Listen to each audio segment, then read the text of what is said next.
And we're live. Okay. Hey, there we are. All right. All right. You guys see it? Yeah, I see it. That's weird. It's different than what's on my screen here, but Yeah, I know. At first, it's a little different, but it's I think like the order is different too. It's like in the reverse order. yeah, it is. I'm on the bottom. I'm where Aaron is with what I see. So. Mine's the same, but me and Jeff are flipped. Gotcha. Weird. Well, hello, everybody. We're off to a great start here.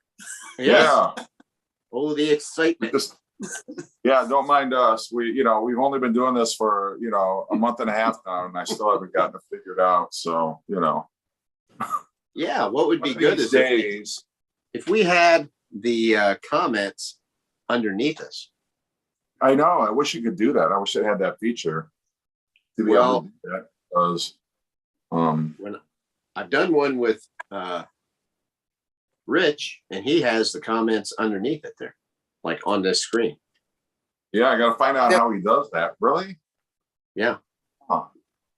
That way you don't have to keep looking at your phone to see if anybody commented or anything. Yeah. Well, I wonder how he does that shit.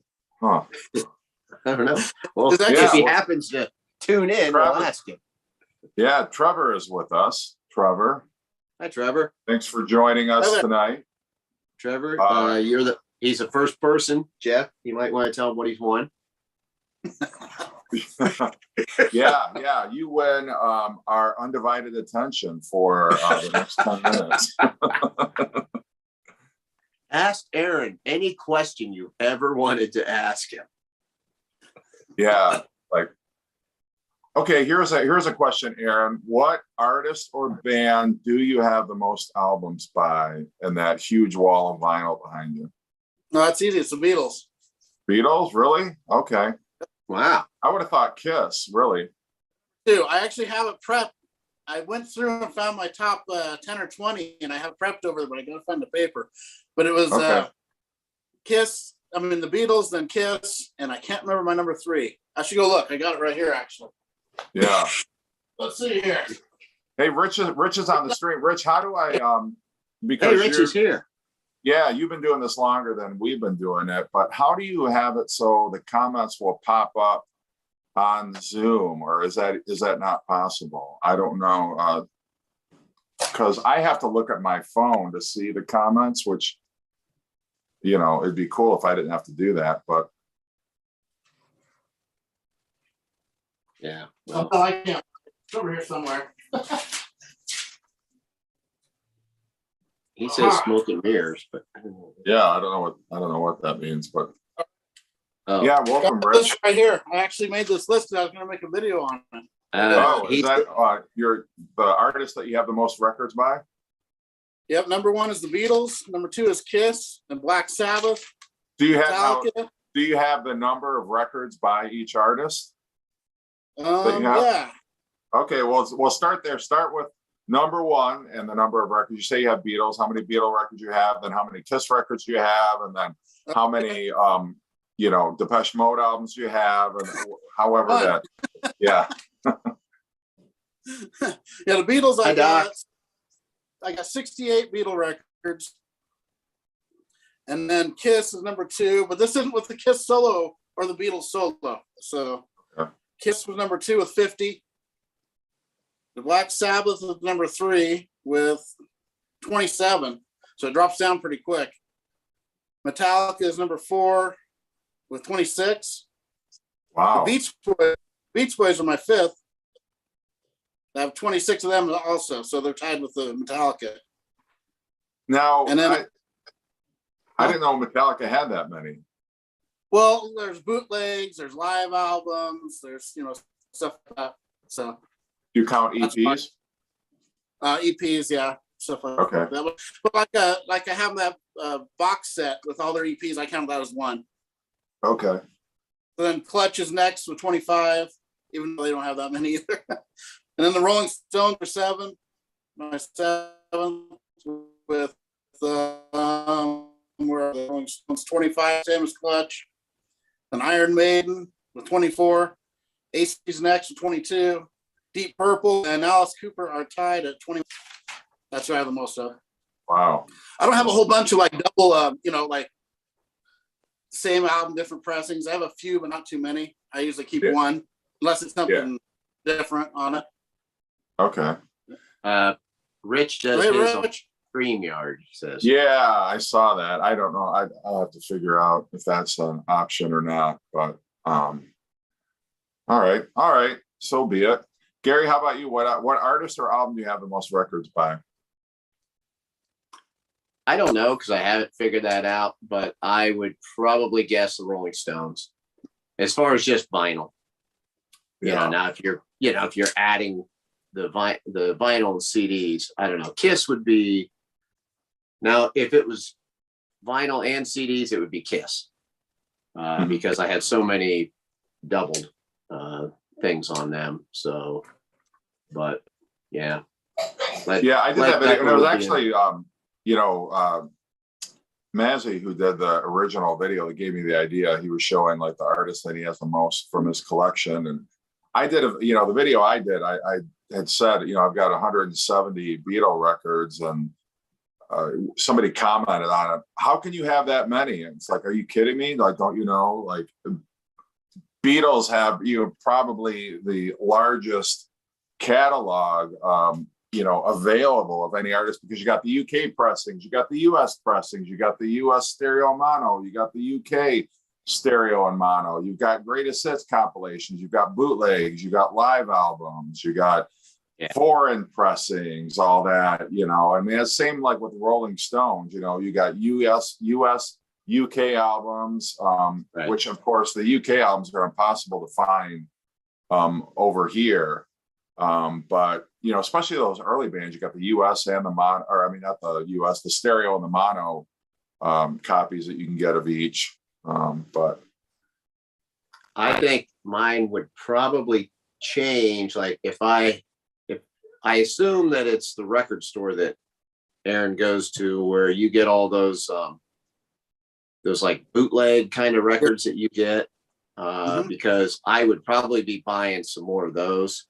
I see those every now and then, but like the Ramones and the Led Zeppelin ones that you sent me, I don't normally see those. And I think if I had access to those, I would probably, be buying some more of those too, because both of them sound really good.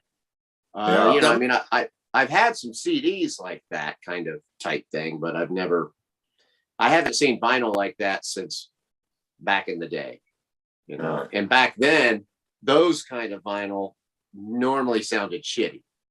Those kind of bootleg things like that. They didn't. Yeah. That's why when I first got those and I saw them, I was kind of anticipating them to sound bad. So I was really surprised that they did not sound bad, especially the Ramones one. I'm like, shit, this sounds awesome. Yeah. I was really, really pleasantly surprised by that. Those bootlegs have come a long way, but I think because they get them off of those radio broadcasts, and I don't know, somehow they translate it well to vinyl. It sounds good. Yeah, well, that that Deep Purple bootleg of In Rock that I did yesterday. I mean, that looked almost like a cheap Japanese bootleg or cheap Chinese, those bootleg, what do they call them? Like pirate copies, I mean, there was like no track listing anywhere. It was just this thin, flimsy sleeve.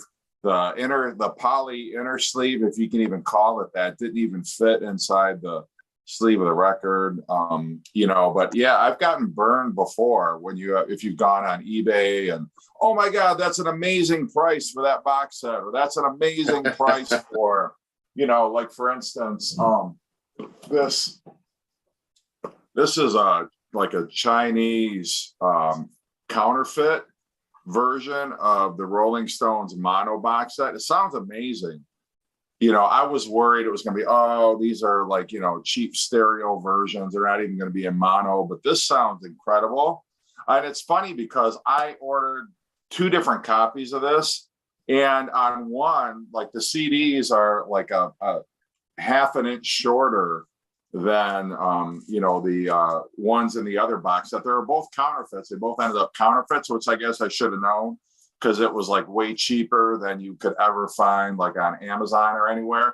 And they come in like these ridiculously like flimsy, looks like saran wrap, almost. But I mean, everything, and it's funny because you can see videos of people who bought counterfeit versions of the Beatles in mono or the Beatles in stereo. And like the track, for some reason, like the tracks are printed wrong. They've got like words misspelled, or they've got the same song twice listed on the track listing. Like that. Yeah, the covers are really dark. Like on this one, this looks almost pink. This is the Let It Bleed. You can't really tell that well. I didn't even realize that was ever in mono. I thought they'd stopped doing it by that point. Well, it's like bullshit mono. I mean, they probably just, moved everything to one channel. I don't know why they put that on there because Abbey Road certainly is not in mono, but they could make it mono if they wanted to. I don't know if Let It Bleed was ever issued in mono, but anyway, I digress. I want to get to some comments. Oh, Miss 80s is with us tonight. As the table turns, has Miles Davis. How many Miles Davis records do you have, by the way? Mike's got the spins. Has 30 King Gizzard and the Lizard albums. Holy crap. I wouldn't have known that they had that many. I think he gets all the as the table turns, bootleg kind of stuff. Plus they do have a lot of albums. Yeah. Trevor's Flat Round and Spun. Vinyl wise, the most I have is either from Iron Maiden or Metallica. CDs, hands down, The Residents. Miss 80s. Favorite story songs. Give me 5. Well, I told her, she said, what's the topic for tonight? And I said, I don't know. We're looking for one. What do you got? Oh, okay. We All had right. one. Well, favorite story songs. Captain Howdy. How about The Wreck? Midnight Rambler? The Wreck of the Edmund Fitzgerald. Yeah, that's a great one. Wildwood Weed by Jim Stafford. How about Highway Patrolman, Bruce Springsteen? Yeah, that's an excellent one. Yeah, story songs. It'd be hard not to pick a lot of Bruce Springsteen, just because he's got so many. He's such a great storyteller, obviously. I just happened to get something in the mail today. It's what's the hell's the name of this? This little teeny miniature CD. Do these play on record players? Is that Murmur Than Hell? Is that his album? Yeah. Logan. Okay. How is it? Yeah, it's a little mini CD, 9 out of 50. So I got this today. I got to spin it. Hopefully it'll work my regular CD player. I don't have a. Okay. I think they should. The laser would just follow it. So. Yeah.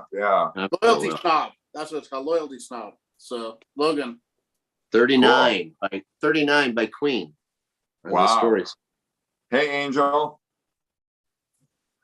Country. Yeah, country songs have a lot of story type songs. So do Clutch. Oh, yeah. Yeah. Sticking with Captain Howdy and Street Justice for my favorite for story. Mike's got the spins, wants to know best and worst concert. Aaron, what do you got for that?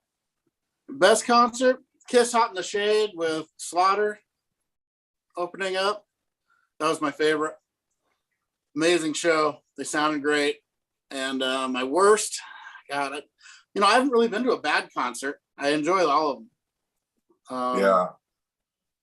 Trying to think if there's someone that Scorpions were kind of disappointing because they were just really, it was on the Crazy World Tour and they just kind of stood there, didn't move at all. They were a little older, I guess, but they were still sounded all right.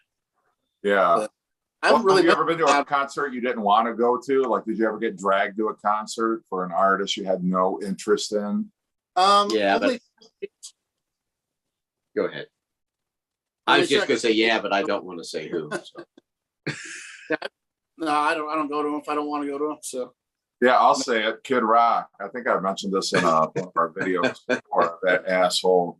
Okay, I got dragged because, and it really made me question, like, God, do I need these friends? Want to go see Kid Rock, and I'm like, all right, fine. And well, first of all, I don't like his music. I don't care for his music. Second of all, I don't like him as a human being. For obvious reasons. But yeah, and it's just not my thing. But he's like a Detroit hometown hero. So, for a while there, like everybody was totally into Kid Rock. Back in like the late 90s and early 2000s, everybody was totally like, I always treated him like he was the next Bob Seger. So yeah, Kid Rock was probably the worst one that I went to. Probably the best one was Paul McCartney at Comerica Park. Oh, I don't know. It was like 20. I don't remember when that was. Maybe like 2013, 2014, something like that. Put on an amazing concert. Played for almost 4 hours and never ran out of hits. The guy's got so many hits with the Beatles and Wings and solo. But the fact that, the man's like in his 70s and he's playing almost 4 hours. The endurance that he had is just amazing. So that for me would be my best concert. How about you, Gary? Well, I don't know. I have a really hard time saying the best concert. Man, I've seen so many, but the Van Halen Diver Down will always stand out to me as just an amazing concert. Roger Waters doing The Wall. That was really cool. And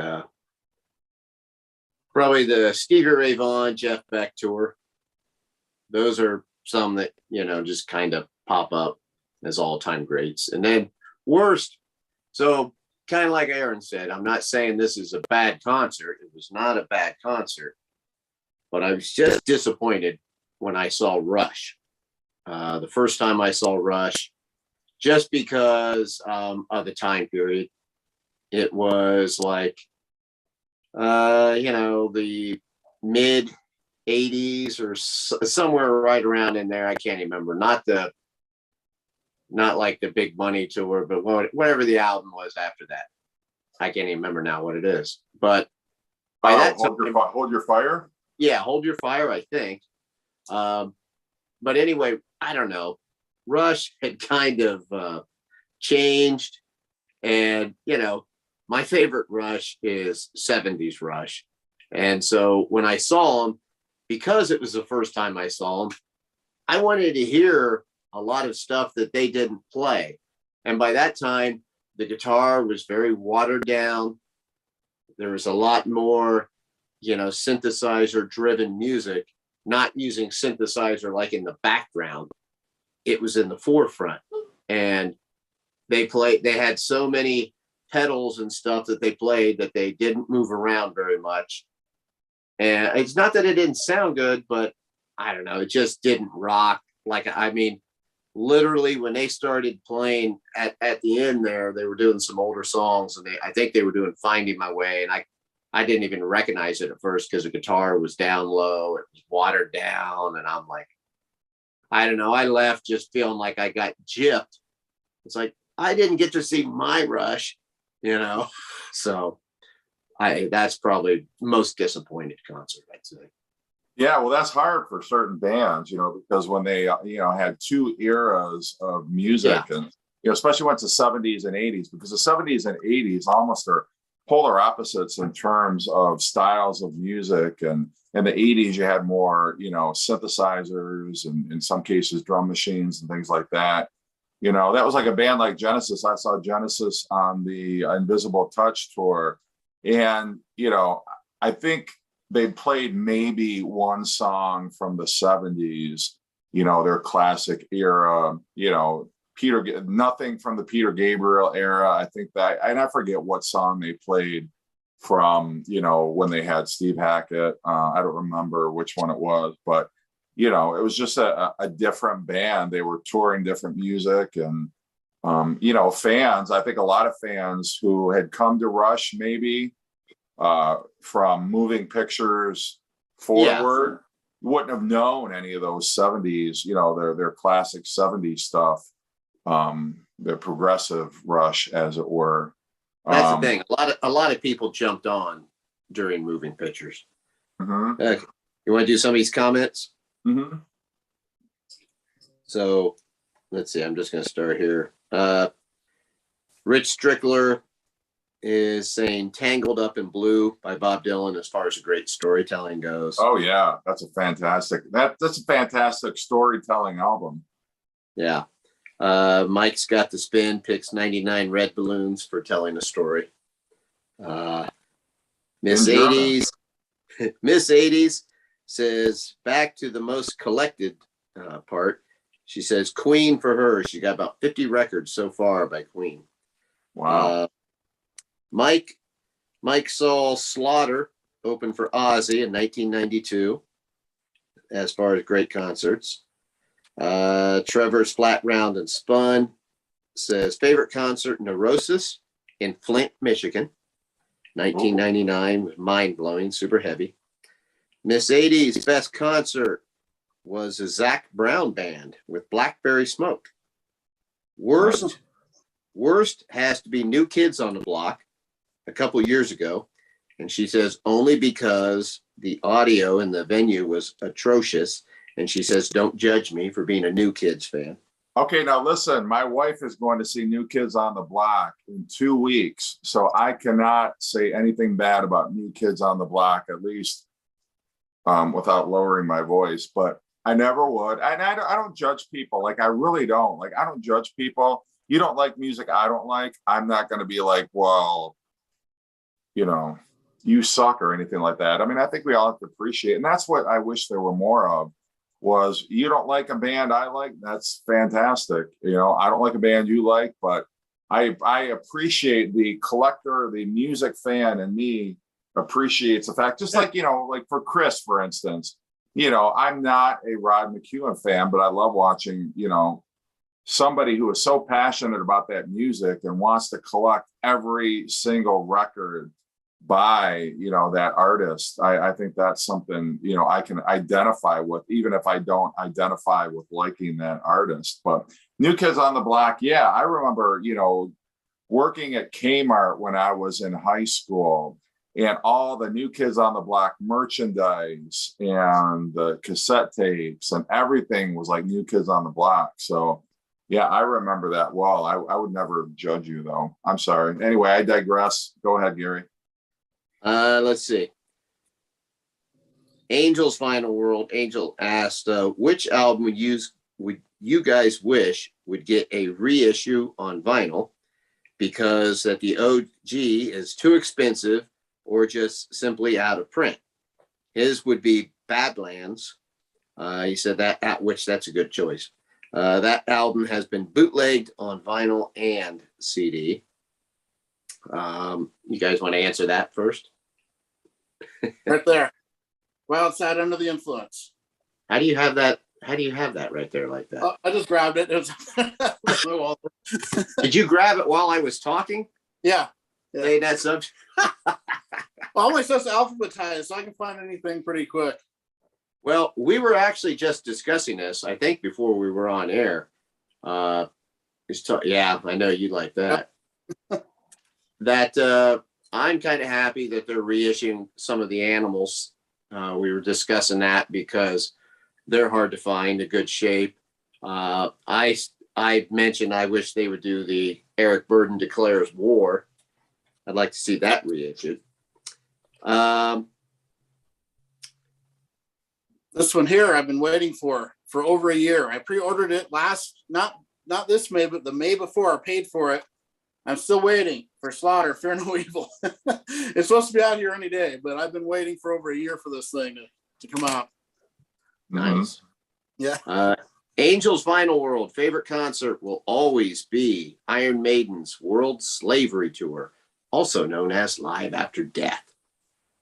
I actually remember my least favorite concert with some of this talking. So my worst concert was actually a Metallica concert. but they have one of my best and one of my worst, because I saw them on the Black Album tour, and they were in the Delta Center in Salt Lake City, and it's like a bowl, and it echoed so bad I couldn't understand what songs they were playing.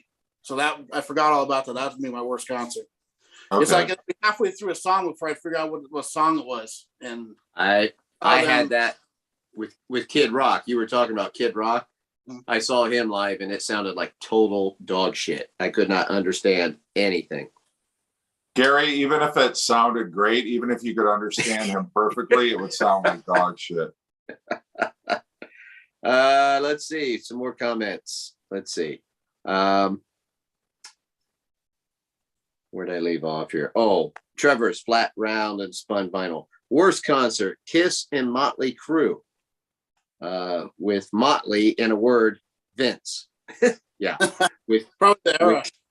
With Kiss, Paul sounded horrible, and the set list was basically a greatest hits set. Yeah, that's been a problem with Kiss for quite a few years now. They're just so predictable. What year would that have been? When Kiss and Motley Crue toured together, I don't know, maybe 10 years ago. Okay. Like well, Paul's, yeah, I mean, was Paul's voice kind of deteriorating even back then? I think so, yeah. That's probably when it started. Yeah. Let's see. When I saw them in the 80s and 90s, they sounded great, but I can imagine later on they wouldn't. Oh, Beth told you that your wife is going to have a good time. That New Kids on the Block, they put on a really good show. Yeah. Doc says Roger Waters doing The Wall was incredible. Great call, Gary. Maybe my best concert as well. Pete, CD's Vinyl World, says Badlands will never get reissued. We'll have to ask Josh that. He would be able to tell us that. He'll Is that agree. some kind of like licensing legal thing. Yeah. Mm-hmm. Because of Ray Gillen. That's too bad, because their records are amazing. They actually have three, but their two original ones are really good, both of them. I have the first. Don't have Voodoo Highway. It's so hard to find. Trevor said Kiss and Motley Crue was 2012. Yeah. Yeah, 10 years ago, yep. I nailed that one, though, didn't I? You did. Good job, Gary. Let's see. I've seen both of them in the 80s. They were doing a great show, I bet. Oh, yes. Yeah, I agree.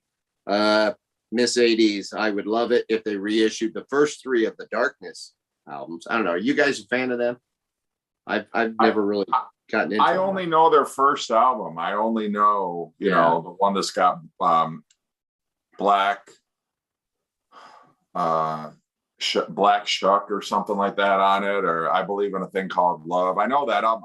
I really, you know, and I really thought they were kind of like a Bare Naked Ladies kind of band, where it's like, oh, they got goofy songs and they're a bit silly, but I think they're, you know, I think they're like legitimate. You know, they're not like a jokey band. They're not trying to, you know, I think maybe in that first album they were a novelty at the time, but I mean, they're still going strong today. I don't know much about them.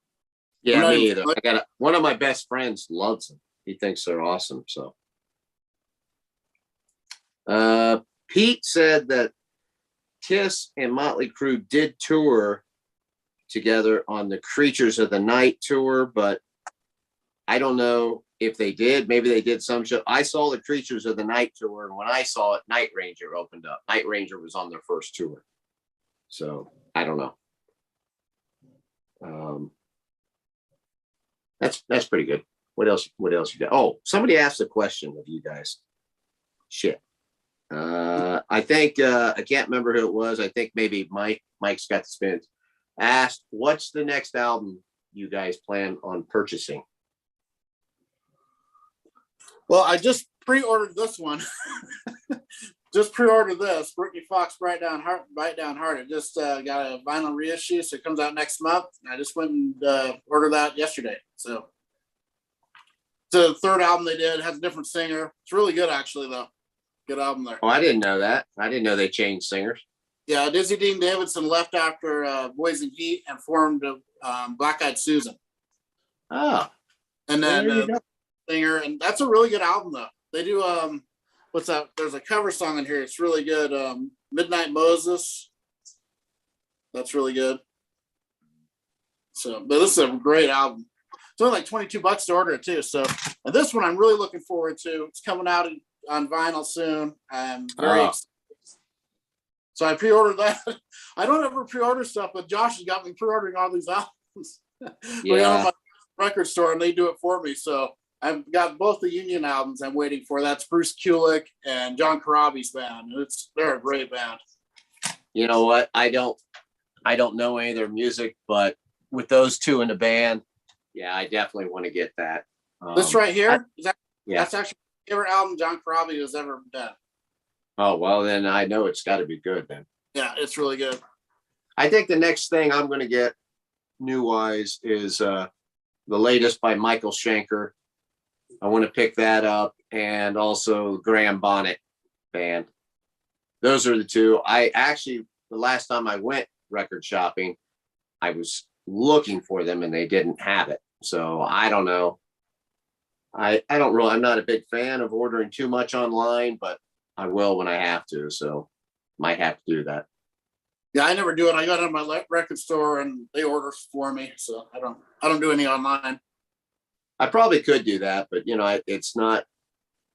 I've been so busy lately. It's been hard for me to go because my record store, it's not like it's just, a mile away or something. I got to drive to another city to go to a record store. So trying to think, I just got a new record. What was it? Can't remember. I put it away, so I can't remember. I have to look it up. I think for me, if Dawes comes out with their new album, they teased a single just in the last month or two that was really excellent. If they come out with that one, I'd like to get that one. There's a band called Toro y Moi, MOI, that I've been listening to a lot. It's sort of a chill wave kind of a band, if anybody's familiar with that genre. But a lot of keyboards, almost electronica. I've got those two Animals. I ordered two of the reissues of the Animals, the band The Animals, their first album, and then Animalisms, I think it's called. And Pink Floyd Animals, the reissue, if that ever comes out, if they can ever get their shit together and actually get a release date. Yeah.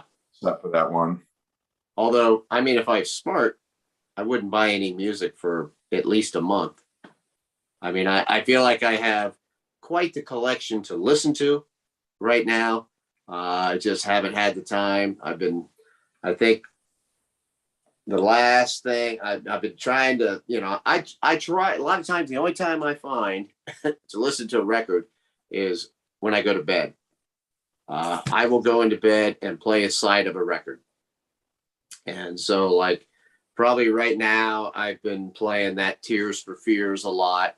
Ali Venable, that I can't think of the title, but that Michael Nesmith one that I picked up, Rod Stewart. Those are some things I've been listening to. That Joe Strummer. Yeah. Pete says the Who It's Hard double 45. Is that like a half speed master of that record? Yeah. Pete, do you actually like that album? Because I think most Who fans would agree that those Kenny Jones albums tend to rank lower in terms of, their favorite Who albums. And if you had to rank the Kenny Jones albums, I think most people would rank Face Dances above It's Hard. I could be wrong. I don't know. For me, I've always liked Face Dances more than It's Hard. I feel like the tank was totally out of gas. I like Eminence Front. I like Athena. But beyond that, maybe the title track, but beyond that, there's not a whole lot that grabs me on that record. So I'm a big Who fan, but I don't know that I'm going to spend what they're asking for, that reissue. No, I'm happy with the copy I just bought for $3. Mm-hmm. I will say that I did like the album better than I remembered it. It was been so long since I've heard it, and I remember hating that album. And when I listened to it after I bought it here again there a couple weeks ago, I'm like, this isn't really that bad. It's got, I mean, yeah, it's nothing like classic Who, but, when you think of the time period it came out and, Pete Townsend, his style of writing right around then and stuff, I looked at it kind of along those lines and I found it more enjoyable. I tried not to compare it to old Who stuff. Yeah, well, I think Pete Townsend was saving his best songs for his solo albums because he'd established his solo career by that point. And I think he was giving the leftovers to the Who at that point. But I mean, if you like It's Hard, that's fine. I think there's some enjoyable stuff on there. But it's definitely not drawn. I will say one thing that struck me was I thought Kenny Jones sounds really good on that record.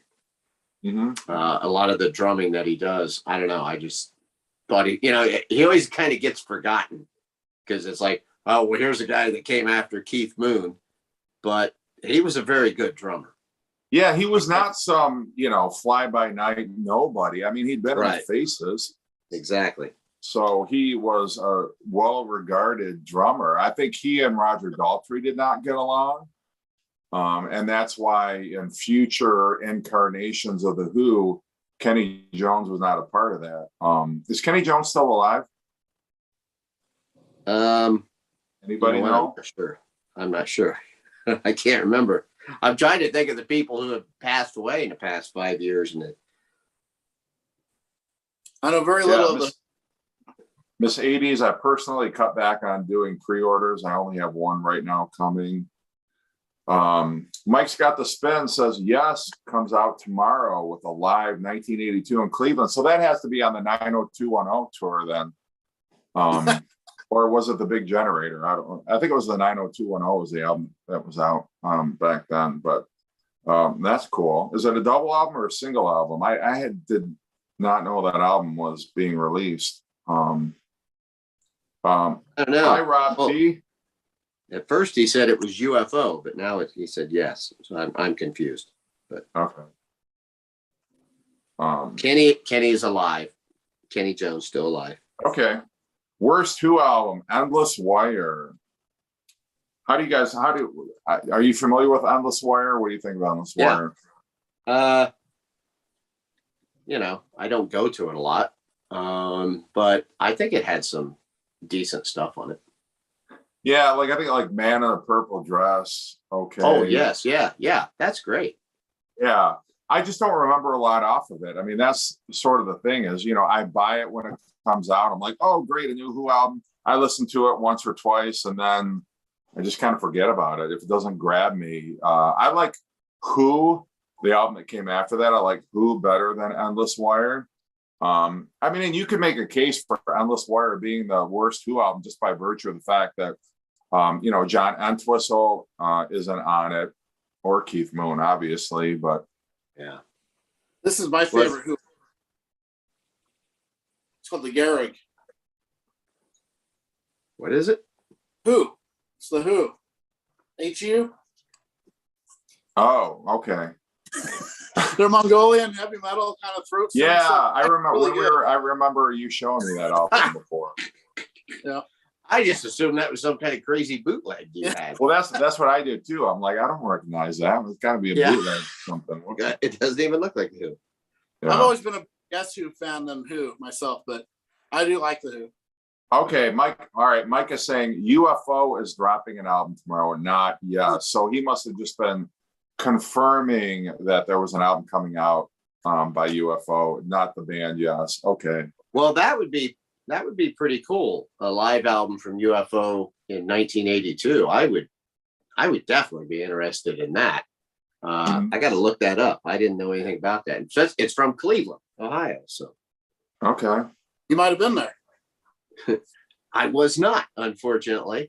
I didn't even get to see UFO until just a couple of years ago when they were doing their farewell tour, and even then, they still sounded great. So, I would have loved to see them back then. That's when they had Chapman was in there, and I don't know. That would have been a nice era. I got to look that up. I'm going to write myself a note. Angel says, I'm getting very tired of new vinyl albums being warped and scuffed up that sometimes is unplayable, especially now the vinyl records are so expensive. Quality control is terrible. I agree. I got a Scorpions record. It was Love at First Sting, and brand new record, and it's got like ticks, like tick, tick, tick, tick when you play it. So yeah, I agree. Quality for what you play. I mean, first of all, for what you're paying now, when you buy brand new vinyl, it should at least come with a poly sleeve, a MoFi sleeve, like at minimum. You still got records that are being put in paper sleeves or are being put in, the inner sleeve. When you're paying like $30 for a record, at the very least, they need to put it in a poly sleeve. So it's not, that kind of stuff is not happening. Talking about paper sleeves, I want to show you something. I'll be right back. I haven't had really too much bad luck with new records. Most of mine are always really good. Yeah, I just, and maybe it's, and I order a lot on Amazon, so I don't mean to totally crap on Amazon all the time, but I've had some really bad experiences, obviously, with Amazon lately. And the record shows up, it's got bent corners, or the top of the spine's crushed a little bit. And it's really hit or miss. Sometimes they overpackage it. It's a box. It's like the Russian dolls. It's a box within a box within a box. And then other times they just ship it in a plastic bag. And then, of course, it's going to be damaged, because it's riding around with all their other packages. But, in terms of like even an album that was packaged fine, and then you get it, you put it on your turntable, and it's got pops and it's clicks, and that's just not okay for the prices that people are spending on vinyl now. What is that? That's an inner sleeve? Yes, was that for the record I gave you? It looked like that? No, my cat did that. Oh, okay. I'm like, damn. That's how I told you I play stuff at night. Well, I left this in front of the album cover, and I heard something, because every now and then my cats will come in here and they do stuff. They do that just to, I don't know, to screw with me or get my attention. And I heard her doing something, but it was like in the middle of the night, and I'm like, whatever. And then when I got up and I saw that, I'm like, you son of a bitch. See, my kids, I don't have that problem because I don't have any pets. But I do have small children, and I've got all my CDs very meticulously alphabetized, and I'll see one out of place or put in backwards, and it's like, God damn it. And like, okay. And then I open it up. The CD is not in the jewel case. So now it becomes, okay, now where is it? Or it's got the wrong CD in the jewel case. It's like, okay, now we got to play this game of, this whole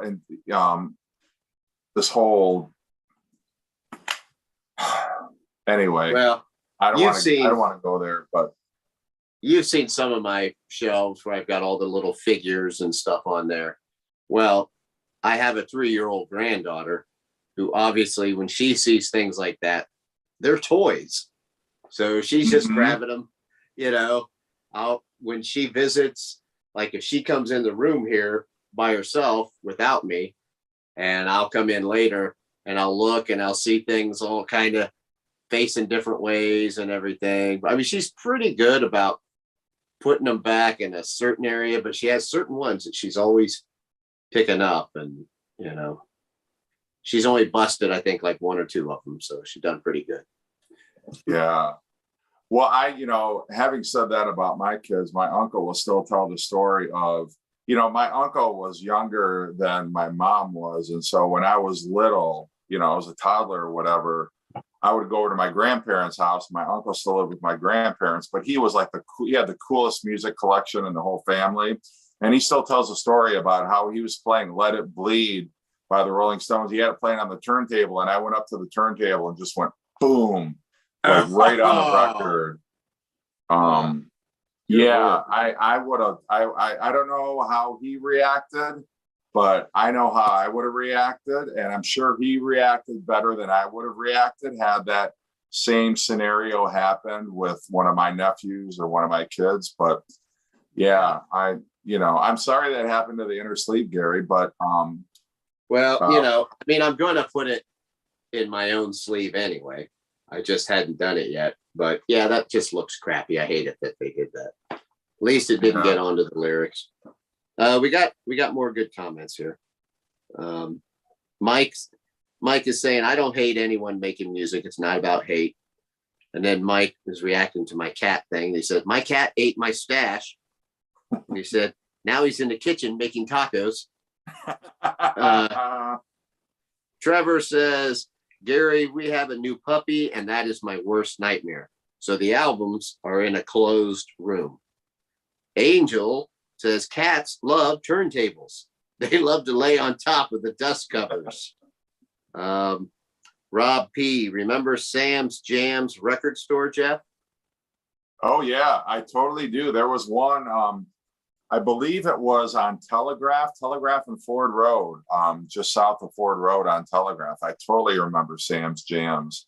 Sam's was my jams back in the 90s. Love that place. But, it's funny you talk about pets mauling our records. I remember growing up, my dad had a copy of Humble Pie's Smoking, and like the top right corner of it was totally chewed off because our dog had like eaten the record jacket. And that's what, I've got a copy of it now, and I'm like, God, I'm not, I'm so used to seeing that corner chewed off of that record jacket. But yeah, I love our pets, but they're just not compatible with our vinyl collection. Oh no, if I ever get to where, like, how like sometimes you'll get 3 or 4 records out at a time to just clean them so they're ready next time you go play them. It's guaranteed. If I do that, if the cats see me do it, they walk right in. They will go up, and I've had them like, I'll have a record over here ready to clean because I like one to dry before I turn it over, so I'm going to do next one, whatever. If I have one sitting over there, I'll turn. The cat will be sitting right on it, sitting right in the label, and I'm like, oh my God, get off of my record. Whatever you're doing, they have to get right there. So, yeah. I sound like an old cat room ever. What's that? I don't think they've ever stepped foot in my record room. Maybe a crawl come in and they just take off right back out of here. That's because you probably got your I haven't trained music blaring. And no, I haven't trained. Yeah. Years ago, my son, who's now 25, but when he was like 3 years old, I had the Who's Live at Leeds, like the remastered version. I remember walking into the room. He's got the CD, and the little thing that you pop the CD onto, that middle part of the jewel case, that spindle thing or whatever. He's taking the disc and he's like rubbing it across that spindle thing. I'm like, well, you were talking about your CDs being in different cases and whatnot. So when my kids got older, my boys, especially my oldest son, he would borrow certain CDs of mine. He'd say, hey, can I borrow that? And, I'm like, yeah, sure. You want to listen to some of Dad's music? That's cool. I don't know what he did with them when those things would get in his car. I mean, those CD cases were always cracked. They were the covers, like the cover will break off sometimes. He's got CDs. Sometimes they're in there. Sometimes they're not. I'm like, what? He'd give them back. Oh, here it is. I feel like, what the hell did you do to this? What? I was just, it was in my car and blah, blah, blah. And I'm like, I'm pretty sure you had that on the floor and you just started kicking it or stepping it. But, that's the thing. People who aren't music collectors, they just have a different, they value it differently than we do. It's like, oh yeah, whatever. It's on the floorboard of the car. No big deal. It's been stepped on. That's all right. It'll rub off. And if it doesn't, I didn't need that CD anyway. Or they're not meticulous about the jewel case or about keeping the CD with the CD case. And you know. But you know, when they would like it, that would always make it worth it.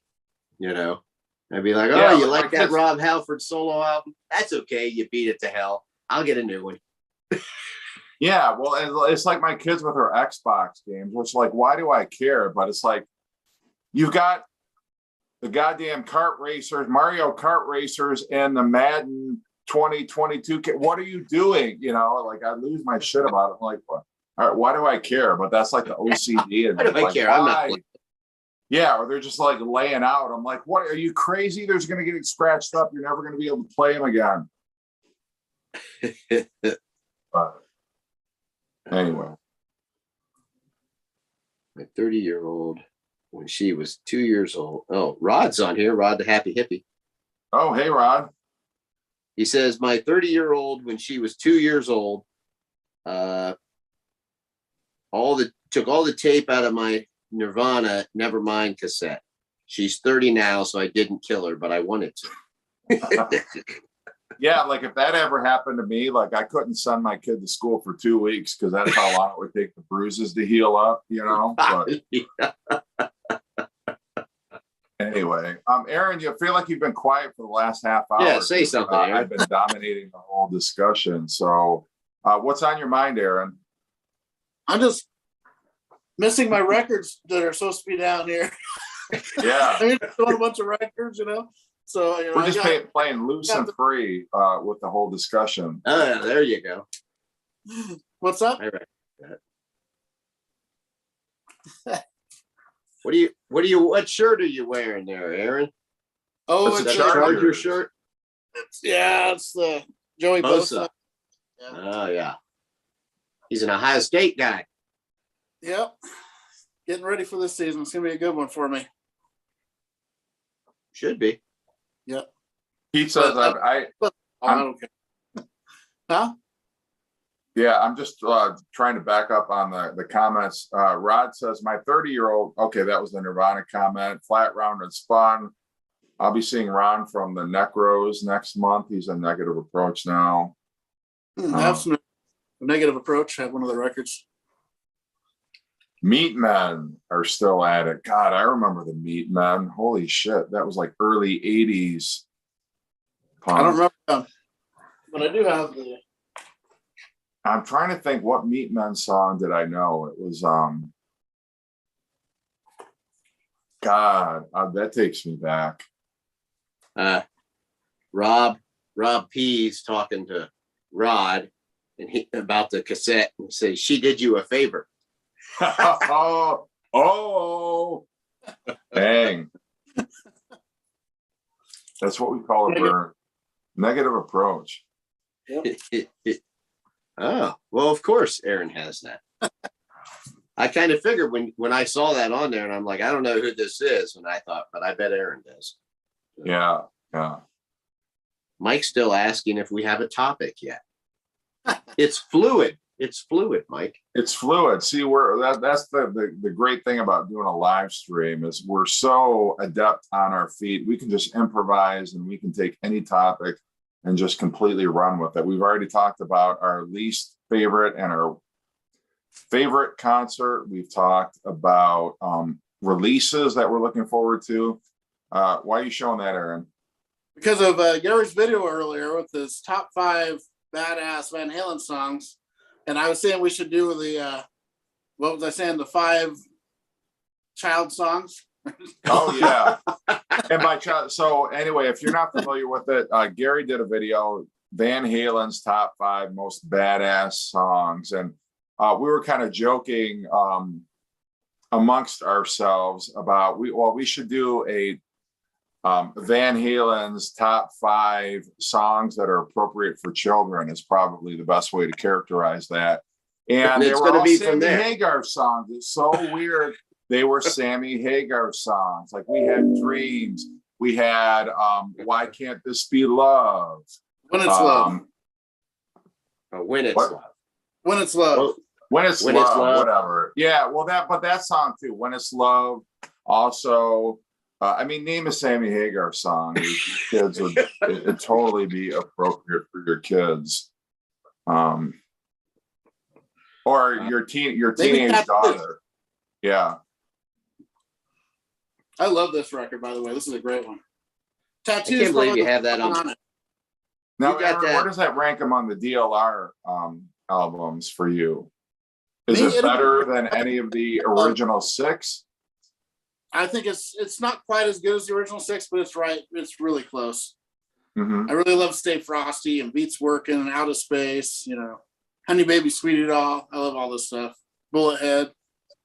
I think this is a very underrated record. Really good. Love Walks In is another great kid song. Yes, it is. The Alien song. Yeah. Aaron, I like our stuff, but it's just a different attitude.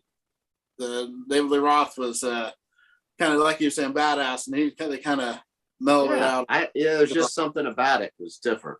It's not that I don't, I like the Hagar stuff, a lot of it, not all of it. I just like the David Lee Roth era so much better. I don't know. It's just like a kind of a different band. I even like the tone of Eddie's guitar during those records better than I do later. And he said he toned his guitar differently because of David Lee Roth's voice. So when Hagar came in, he tuned him way differently just because his voice. And so that took the whole Van Halen song made it different. Their whole sound changed because of that. And it went from this type of stuff to, it's still good. It's just more accessible, I guess. It's just different. Yeah. Hey, there's a comment to you, Aaron. Uh-oh. Rod says, Aaron, I am listening to the Black and Blue album I am sending you. Says All very right. clean. The record sounds great. Cool. Yeah, that's the only one I listened to was really beat up of mine. So thanks, Rod. The Rolling Stones Yeah, album? I saw him show that. It looks awesome. Well, actually, Rod, I want to ask him if he has this. Where is it here? I do have this Black and Blue. Japanese. Is that the one he's talking about? No, he's talking about the band Black and Blue. Oh, okay. But Rod, if you'd like this, I'll send this back to you. Nice. I don't know if you like this record or not so much, but I know you're a big Stones fan. I think that's an underrated record. I think that's got good stuff on it. It sounds great too. It's Japanese, so I bet. really clean sound. Hand of Fate. Memory Motel. I love that. That's what you do. All your pre-orders order Japanese because then they'll they'll always sound good. Mm-hmm. I don't know, the quality control is so much better there. Always, it has been for years. Trevor has a good question. He says most expensive merchandise at a concert. I don't know if he's asking most expensive you've ever bought or just that you've seen. See, I only bought shirts because usually I was too busy going nuts at the concert. I didn't want to hold on to anything. So the most expensive thing I ever bought really was the ZZ Top keychain. When I went to see ZZ Top, I bought the the keychain with the ZZ like they had in the videos. Had that thing. And then I love that thing. I had it on all my keys, and finally just one day it was gone. So it fell off somewhere, lost it. So I felt different ever since then. I haven't recovered since losing that.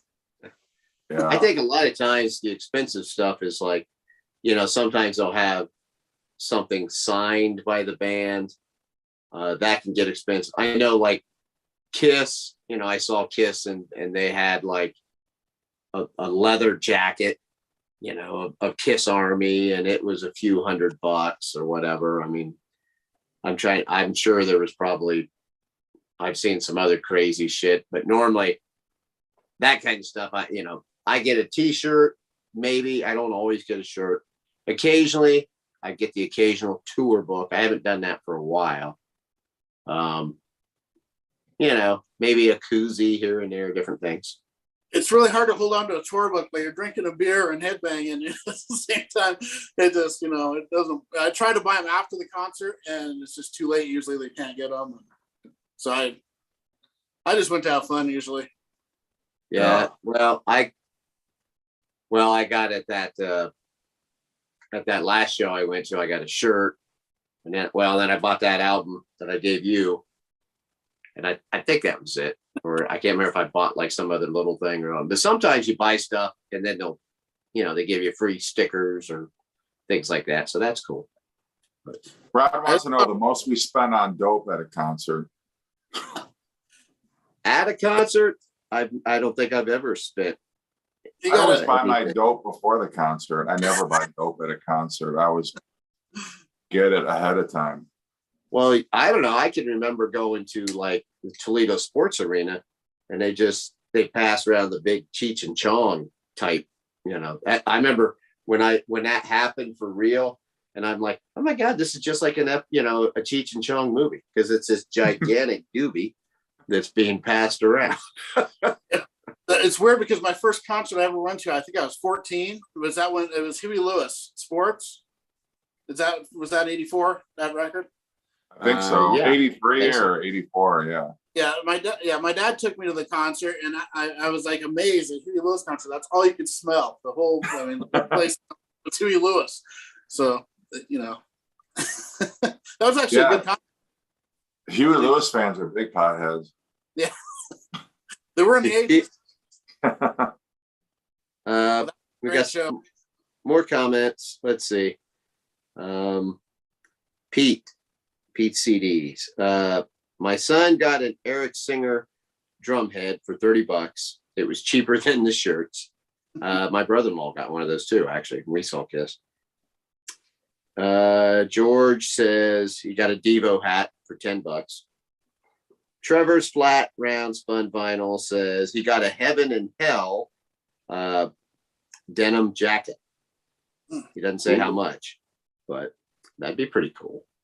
I used to my denim jackets. I used to draw on the back of them. I put patches and I do big drawings, like with ink drawings on them. I was pretty good at it. Can you draw? Oh yeah, I used to all the time. I can't anymore, but I used to. I can see that. I can see you as somebody probably being able to do that. I mean, I know Jeff can, but I used to draw a bit, but not bad. I did the Peace Sells cover on the back of my one in high school. So I did that. Oh, really? Oh yeah, that's what I wore in high school. Awesome. Oh, $150 for the denim jacket. Actually, that's cheaper than what I anticipated. Of course, that's been a few years ago. If there was any band, any era that you could go back in time and see a concert, who would it be? What album, what tour would it have been? Probably Kajagoogoo.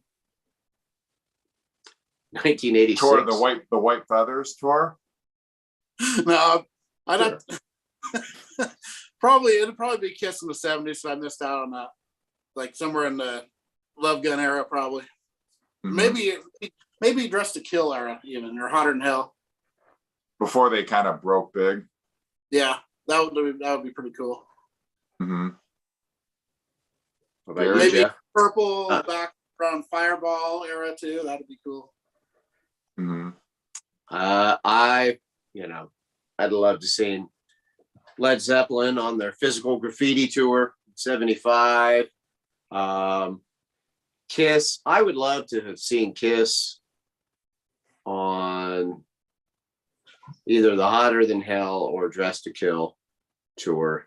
That would be probably my favorite era to ever see them live. I mean, not that, I'd love to see them anytime in the 70s, but to see them that early on and to know that they would play, especially like stuff off of Hotter Than Hell that you don't get to hear live, to know they'd be playing a lot of that would be fantastic. Rush.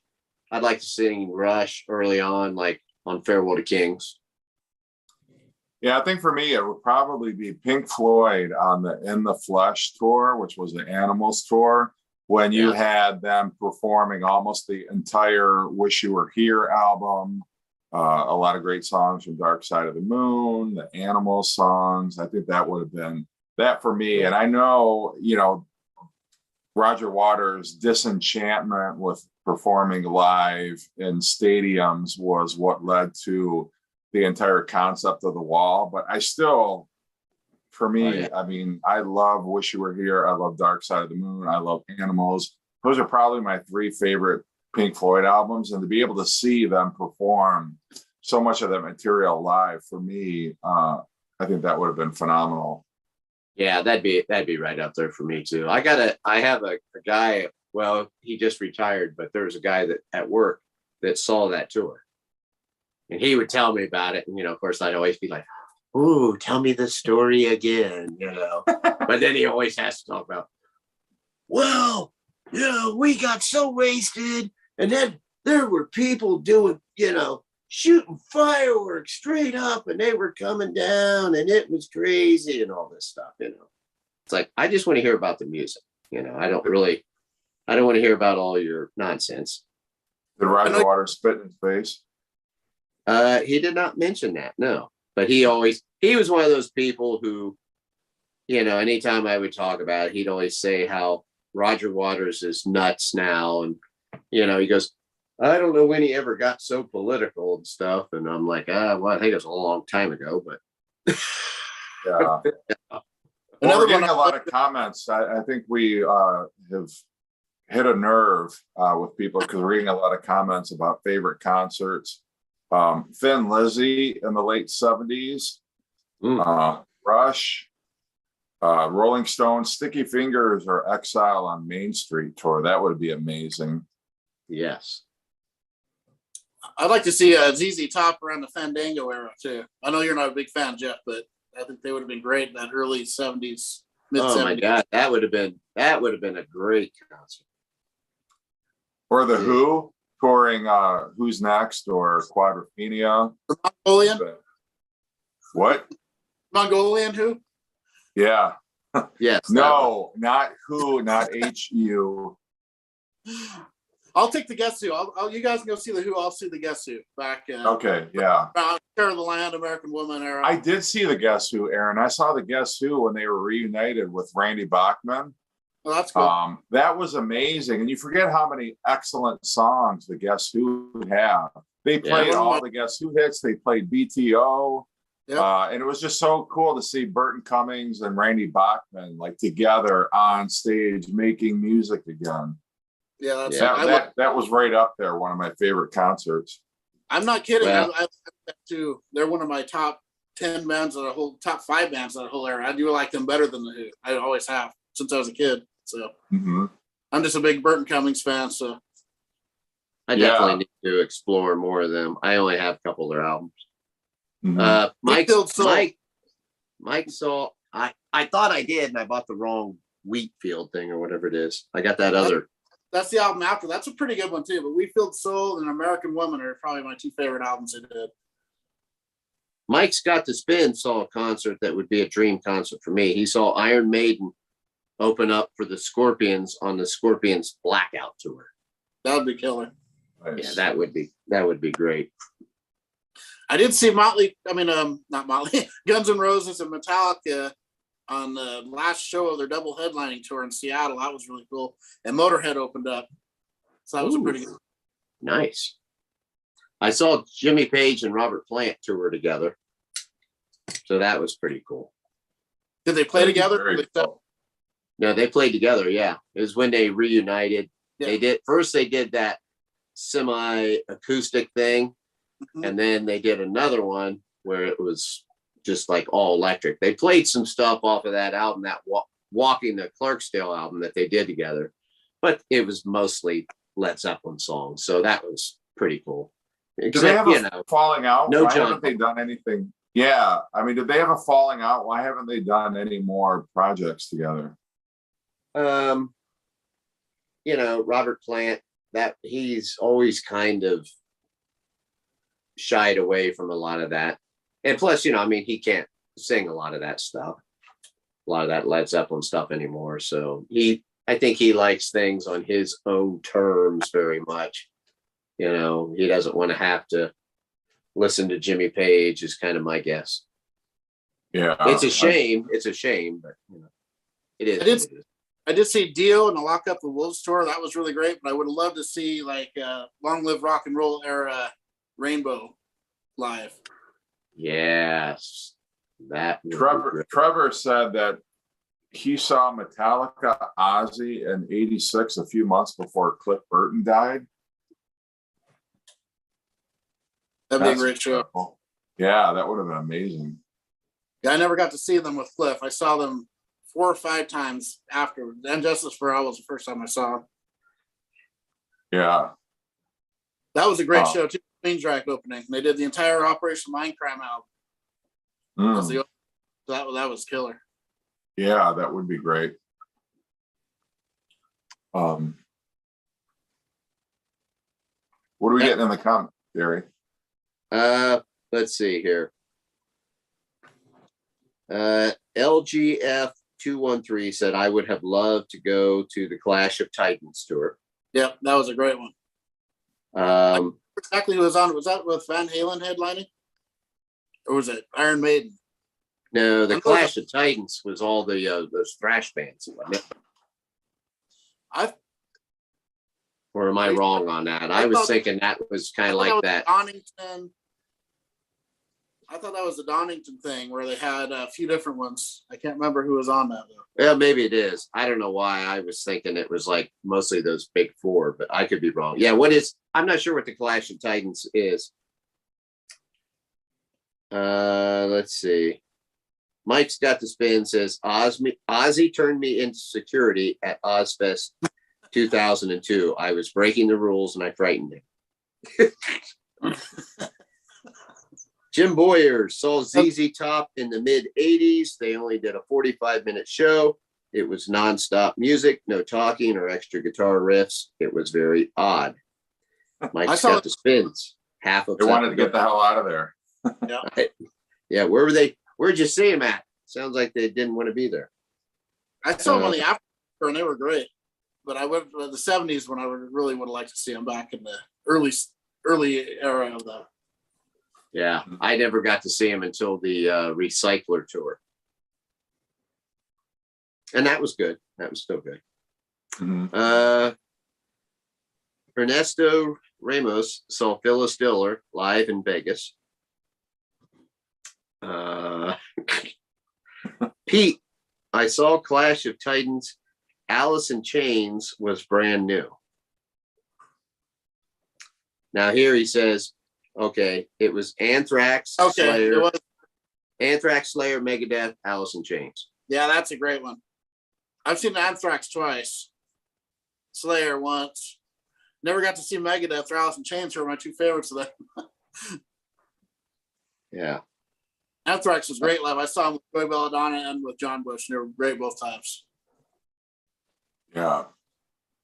Cincinnati. Rock. Monsters of Rock is what I was thinking. Ernesto was that.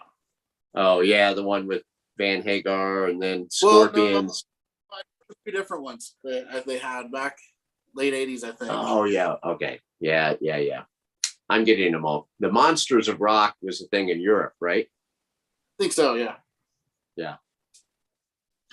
Are there any artists that you would see, and even if they totally suck, they couldn't sing, couldn't play, it would be worth it for you just to actually see the band on stage or be in that, the same vicinity as that? Jennifer Lopez. We're talking about just seeing them, so yeah. Yeah, okay.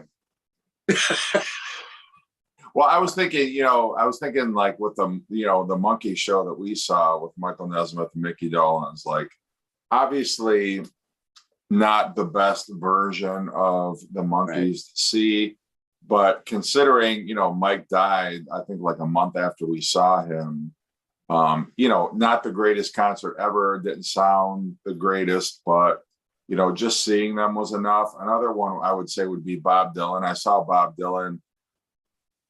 I'm sure he played a bunch of songs I knew, but he did them in arrangements that I was completely unfamiliar with. It was only like halfway through the song we were like, oh shit, this is Tangled Up in Blue. I didn't realize that. Or, this is Blowing in the Wind or whatever. It was like, well, but he was just into a different thing. He was kind of, I don't want to say it was like big band, but it was kind of like jazzy or something. He was just in a different place musically. But he was one. It was like, that's Bob Dylan. He could have stood on stage and farted for an hour and a half. And it was like, that's Bob Dylan. I don't care. Like, he's right there. Are there any artists like that where, yeah, they're past their prime, they can't sing or play like they used to, but you would still pay a lot to go to the concert just to see them, just to be in their presence, I guess, for want of a better word. Maybe I mean, Kiss. yeah, probably like the last time I saw Kiss, it was basically Paul Stanley just can't do it like he did. The last time I saw Willie Nelson, and it's been a while, kind of like what you said with the Bob Dylan. I mean, so many of the songs, man, it's like he just changes them up so much that it's, in a way, it's kind of annoying. But yet at the same time, it's kind of cool because it was Willie Nelson up there. But I mean, I'd still like to go see Roger Waters again, even though, he's past his prime. As far as that goes, is singing. I'd like to see, even though I'm not going at the moment because of the price, but I'd still go see Whitesnake because I love David Coverdale, even though he doesn't sound like he used to, so. Mm-hmm. Yeah, like people say about Gordon Lightfoot. Like Gordon Lightfoot just cannot sing anymore. He's a shell of his former self, but he's an artist who, I mean, he's an icon, obviously, and he's one of those that can't do it like he used to, but just to be able to say you saw him is pretty cool. Yeah, maybe Deep Purple. I don't know how. I mean, they're still good though. So yeah, I really like that. Yeah, yeah, like Bon Jovi, Rock and Fireball, but they're still good. Yeah, I mean, John Bon Jovi's in his 70s now, cannot sing like he used to, but do you go to see him regardless of the fact that he just can't sing, he can't hit the notes? I don't even know if he's 60 yet, is he? I don't know. And would we do that? Would we put up with that from any other, like a sports team? I don't know. Like, would we go see, Joe Namath go throw a football around? Those commercials, so they might be able to. I think maybe this will be the year that Tom Brady finally goes down. Could be. I'm telling you, he's playing with fire. He is. I tell you what, man, he's had it pretty good with always, having a good offensive line, a good running game to go along with him. But I don't care what quarterback, how good you are. If you're getting pressure up the middle on you like that, you're going to have problems, and if he starts getting some injuries on that line or something, and you're going to see just how human Tom Brady can be. Yeah. Who is the new drummer for the Rolling Stones? Is it Stanley Jordan, I think? Okay. The guy that's played with Keith Richards before. Okay. John Bon Jovi is exactly 60. So there you go. Okay. That's it. Wow. But he sounds like he's in his 70s. That's all. That's just what I'm saying. Yeah.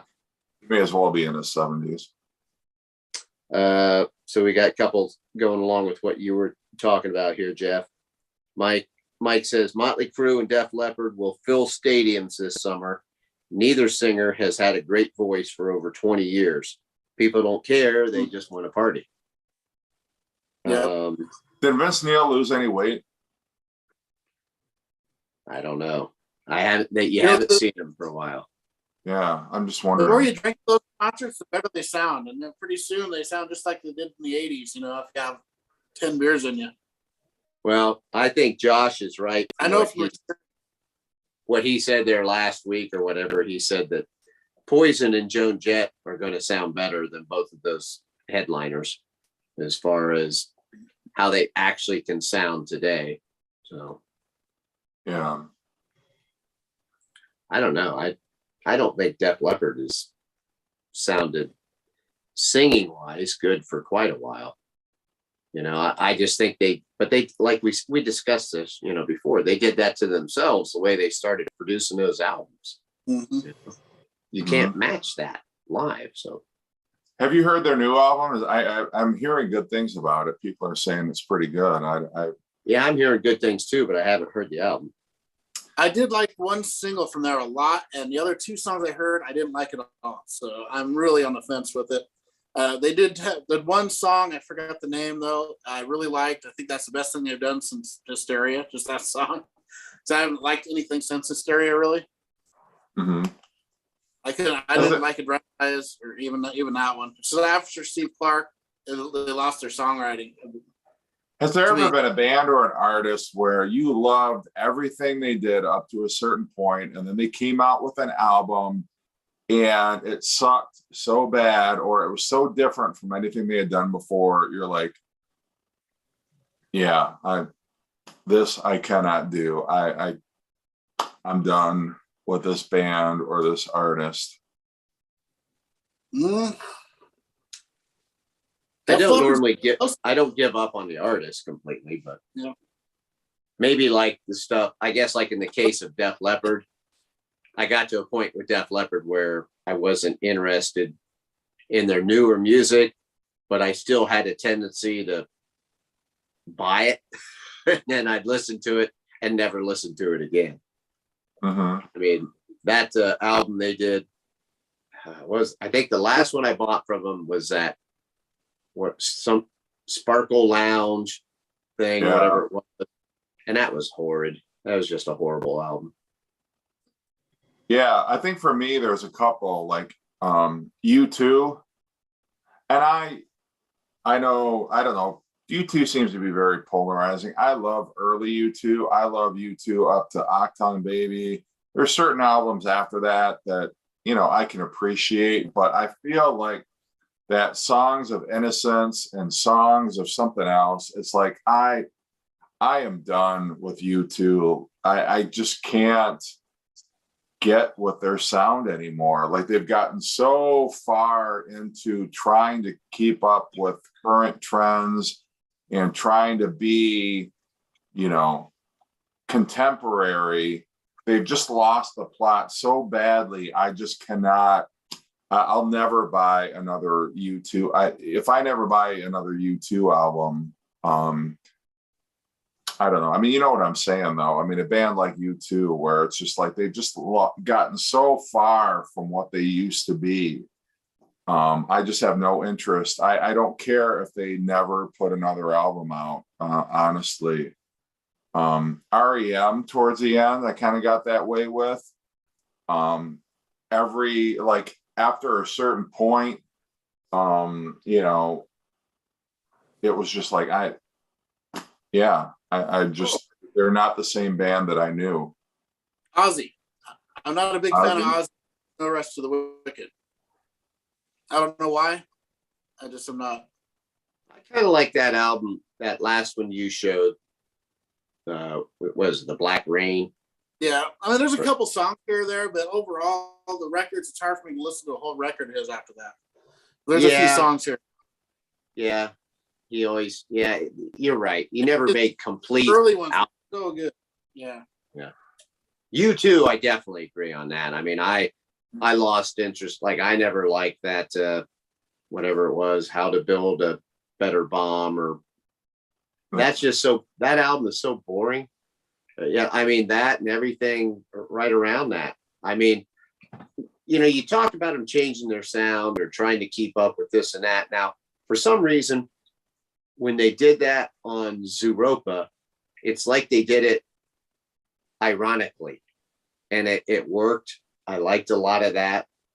But after that, I don't know, man. They lost me. I couldn't really get into them that much. Yeah, I think it started with pop. I think with pop, it was like, okay, there's no irony here anymore. Now you're just flat out pandering to contemporary music fans. And then they kind of recovered with All That You Can't Leave Behind. But then, like you say, how to, whatever the fuck that album is, how to, whatever, that Atom Bomb or whatever the fuck that album is called. And then No Line on the Horizon was even more bland and boring. And it just felt like every subsequent album, it was like, I keep hoping, like, please, can you just go back to Joshua Tree? Out to Octung Baby, can you just put out a familiar sounding U2 album? And it's never coming, never going to do it. So they can just go away and I'll be happy listening to my early U2 albums. Beck is another one. I bought every Beck album religiously up until his last one.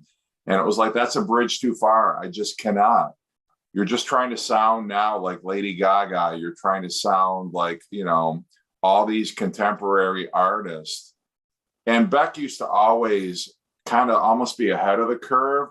He would goof on certain genres, but and he could do certain genres very convincingly, but now it just feels like everything's passed him by and he's trying to catch up and he's trying to, please like me. I'll play whatever whatever it takes to get me on the charts. I'll be whoever you want me to be. And that's just not who he is. And I haven't liked anything he's done since that last album that he had the Grammy, won the Grammy on. I agree. Anyway, don't get me started. Maybe it's my own. Don't you get topic. Me started? Yeah. Don't get me angry. You wouldn't like me when I'm angry and drunk. Watch your mouth, Jeff. What did I say? Yeah, I guess I did. All right, I'm sorry. He's kidding. I know. He said, Ernesto says, wasn't U2 on a Disney soundtrack? Wouldn't surprise me at all. Yeah. I like Ernesto's comment where he says Vince Neil is on a water and beer diet. Yeah. The water just so he can stay hydrated and keep drinking beer. Right. God, when what a train wreck Vince Neil turned out to be. Aaron, do you stay hydrated like on your Tipsy Tuesdays? Like, do you drink water? Just beer. Yeah. I only do it once a week, so all right. All right. You got to be careful. Yeah, it dehydrates you. Yeah. You ever get leg cramps then when you go to bed? No, not really. I'm just trying to help. I don't know. Yeah. Yeah. Yeah, I don't know. Great video. Great. I love that Van Halen video, and it got me into wanting to listen to Van Halen again. Not Van Hagar, Van Halen, but yeah. Just so many of those. Yeah, those early Van Halen albums are just flawless. I mean, yeah. For the most part, people will say maybe Diver Down not so much, but I would say I disagree. But there was just a swagger. There was a swagger, to get back to a conversation we were having a half hour ago. There was just a swagger with the David Lee Roth Van Halen where, and some of it was like tongue in cheek. Like, I think David Lee Roth has always had his tongue when it's not been in the crotch of a stripper. It's been, firmly planted in his cheek. And he's always like, okay, David Lee Roth, he's got a persona that he's projecting, but it was just badass and a fun persona, and he'd get dirty and he'd swear, and there's not that with Sammy Hagar. And people will say, I like Sammy Hagar. What's your problem with Sammy? I'm not saying like Sammy Hagar is a piece of crap or anything like that. It's just a different version of Van Halen. And it's hard for me to reconcile Van Hagar with Van Halen. It's just a different band. And I don't think anybody can argue that it isn't a different band. Yeah. I was watching a video of Van Halen during I can't remember. I think they were playing Mean Streets. I know it was off of Fair Warning, but they were on some kind of Italian show where they were lip syncing out there. And so, you know, they're kind of pretending they're singing or whatever. And then they got a part where there's a verse where it's supposed to be David Lee Roth at the microphone singing. And he just goes off to the side. He's just doing like some of his dances and stuff. And then he wanders back to the microphone. It's like, you know, he doesn't give a shit. He was just always there to have fun. He was a very much, you know, hey man, look at me. You know, I'm up on stage. He was just a big ham, you know, and but that's really missing. There's no one that's like that anymore with music. No, there's not. It's gone. And it was so funny because like as the 80s went on, every time you would go to a show, I mean, whoever the lead singer was of those bands, they were trying to act like David Lee Roth. You know, you look at how many of those bands kind of tried to have that Van Halen type image and attitude, you know, we're a West Coast party band. And, you know, I mean, it's like, but there was only one original band like that, and that was Van Halen. You know? Well, and David Lee Roth was trying to emulate Jim Dandy from Black Oak, Arkansas. That's where his whole persona, his whole image with that flowing blonde hair and wearing those knee-high, you know, furry boots came from. I mean, that came totally from, you know, Jim Dandy and Black Oak, Arkansas. And but I mean, I think David Lee Roth made it his own. And, you know, David Lee Roth may not be the best, you know, Sammy Hagar may be a better human being than David Lee Roth is, especially in how he treated Michael Anthony. But there's just that swagger, that attitude that David Lee Roth had is, I think, what in large part made Van Halen. I mean, obviously the guitar playing of Eddie Van Halen was a constant, but I just think Van Halen had so much more attitude. It was just their balls were bigger when David Lee Roth was their front man. And then, you know, when Sammy Hagar came along, I mean, Sammy Hagar could sing. He was a dynamic front man, but he just wasn't David Lee Roth. And as much as I like to take shots at Sammy Hagar, I mean, you know, it's just because I'm just playing around. I don't have anything against Sammy Hagar. It was just a different band with 5150 onward. And I like a lot of it. I own every Sammy Hagar Van Halen album, but for me, I just prefer the early stuff. I think the Sammy Hagar, David Lee Roth stuff is fine. I enjoy it. I listen to it. You know, it's all good and well, but I just miss that attitude that David Lee Roth brought to the band. Yeah, I've got all of them too. I rarely pull those, and I'm constantly pulling the David Lee Roth ones to listen to, like weekly.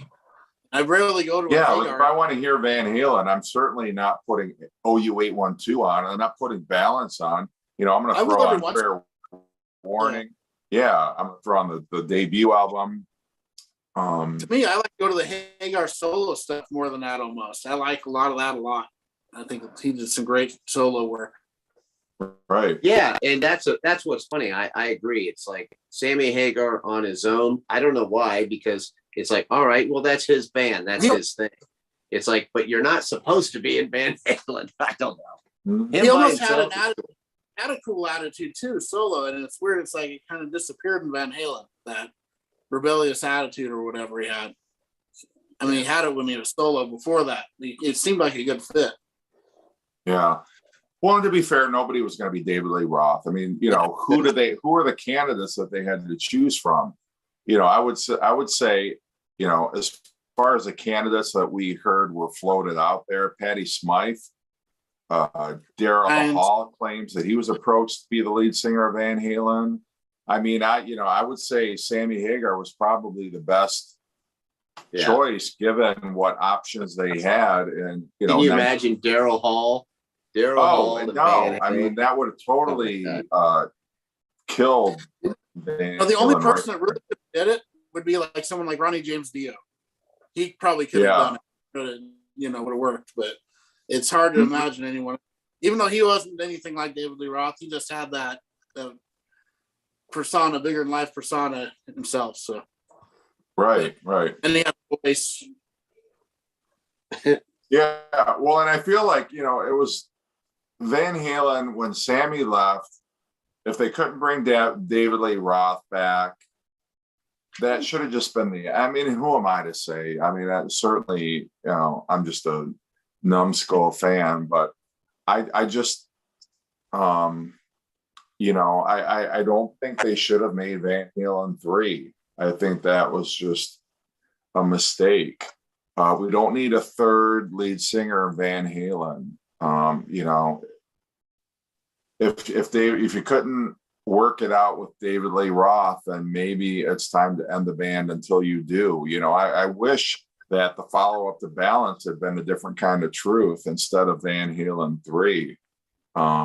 It's just different because it's funny, they almost got back with him then too, because they did that greatest hits and had the extra songs with 2 songs with Dave. Yeah, right, Me-Wise Magic. Yeah. Mm-hmm. Which were good songs, but yeah, they could have, if they would have just got back then.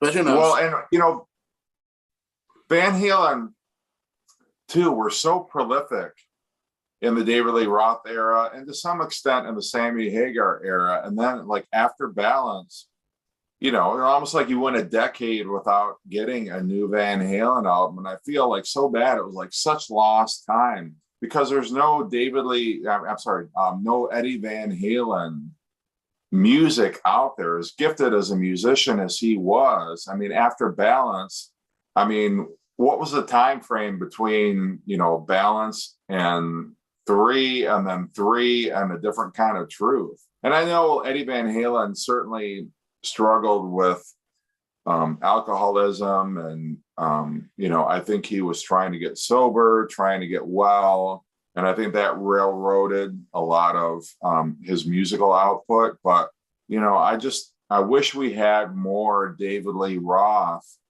in that period of time between Balance and A Different Kind of Truth, and even after A Different Kind of Truth. I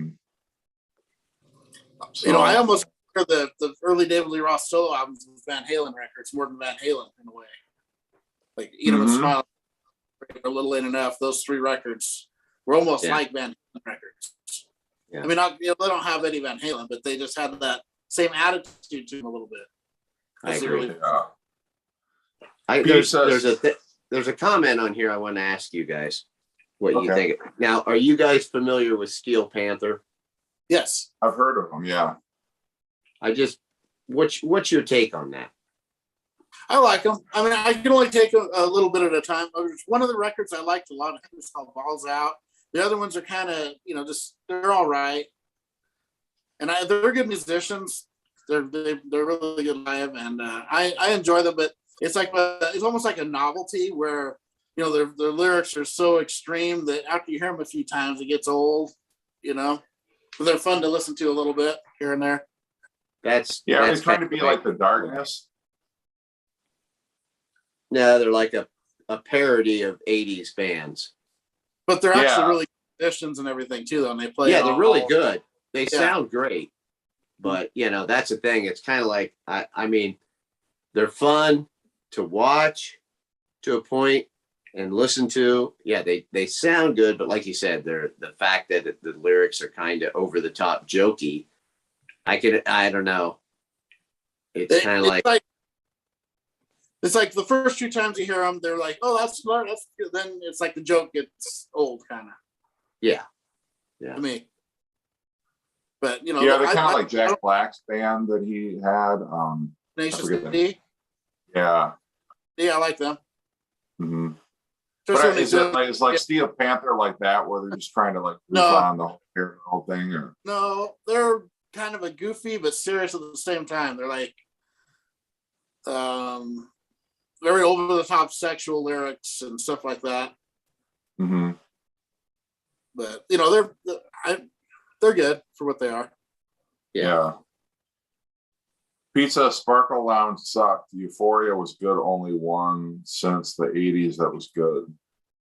That's probably right.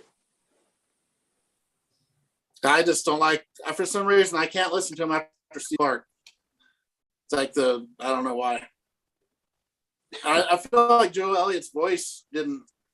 Kind of got worse after that era too. He didn't sound. I mean, you listen to the High and Dry and Pyromania, even on stereo, it doesn't sound quite like those. And it just, he never quite got that that feel into his voice again. To me, I will say I like the album. Yeah, that they did.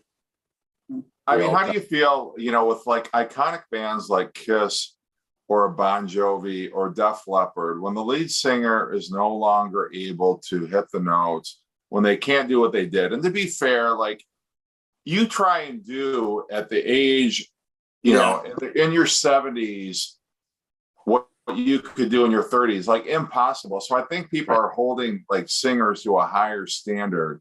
Like people are ripping John Bon Jovi because he can't sing anymore. Well, the man's 60 years old. Like, you try and do what you could do in your 20s and 30s when you're 60, and then come back and tell me John Bon Jovi, something's wrong with John Bon Jovi. Yeah, the man's old, but like, cut him some slack. If you don't like it, don't go see him. But I see there's tons of videos about John Bon Jovi's voice is terrible and it's embarrassing. And yeah, they charge a lot of money. Like, I get that. But any concert you see anymore, you're going to pay through the ass to see, these like top name bands. But, there's certain, like, Kiss has talked about, well, when Gene and Paul can't do it anymore, they're going to recruit a new Gene and Paul. They're going to carry on Kiss brand. There's talks about, well, Bon Jovi should hire a new singer and keep the the Bon Jovi brand going. I mean, how do you feel about that whole idea? And Gary, you had talked about the fact that War only has one original member, but they're still going out and touring. I mean, are you okay, your favorite bands, are you okay if they replace their lead singer or their drummer? Yes, for example, Alan White, who just passed away, was a drummer for Kiss, but they had a drummer who was augmenting them. I mean, I don't know how much he actually played, but, Paul Stanley right now, there's talking about, well, he's lip syncing. He just can't sing anymore. I mean, are you okay if Gene and Paul are like, okay, we're out, we can't do it anymore, but here, are seeing a band like Kiss who has no original members but are calling themselves Kiss, or a band like Bon Jovi, if John Bon Jovi is like, yeah, I can't sing anymore, but here's now the new lead singer, like Journey did it. They replaced Steve Perry with, their new lead singer.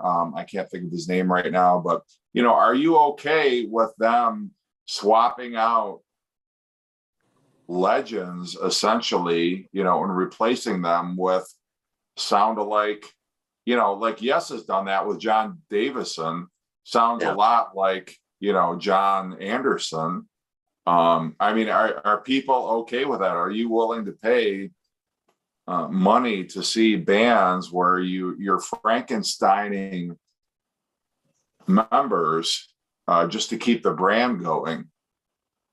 Well, for myself, it depends on the band, depends on the members you're talking about. Now, if you take that thing about Kiss, if you take out Paul and Gene, then no, I wouldn't want to see that.